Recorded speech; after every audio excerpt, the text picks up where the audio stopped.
মাদারীপুরের নতুন জেলা প্রশাসক আফছানা বিলকিসের সঙ্গে সাংবাদিকদের মতবিনিময় সভা অনুষ্ঠিত। বিস্তারিত দেখুন বিপুল কুমার দাসের প্রতিবেদনে। মাদারীপুরের নবনিযুক্ত জেলা প্রশাসক ডিসি আফসানা বিলকিস জেলার ইলেকট্রনিক ও প্রিন্ট মিডিয়ার সাংবাদিকদের সঙ্গে এক মতবিনিময় সভায় মিলিত হয়েছেন।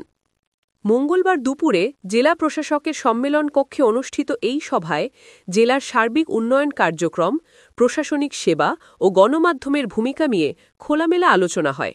সভায় জেলা প্রশাসক আফসানা বিলকিস বলেন, উন্নত, স্বচ্ছ ও সেবামুখী প্রশাসন গঠনে প্রশাসন ও গণমাধ্যম একের অপরের পরিপূরক।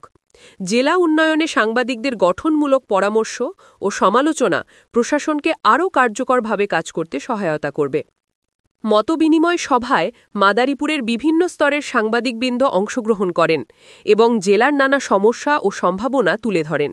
এ সময় আজকের খবর পত্রিকার জেলা প্রতিনিধি কাজল খান শহরে কিশোর গ্যাংদের দৌরাত্ম্যের বিষয়ে উদ্বেগ প্রকাশ করে বলেন, ৫ আগস্টের গণ অভ্যুত্থানের আগে ও পর থেকে জেলার বিভিন্ন স্থানে কিশোর গ্যাংদের কার্যক্রম বেড়ে গেছে।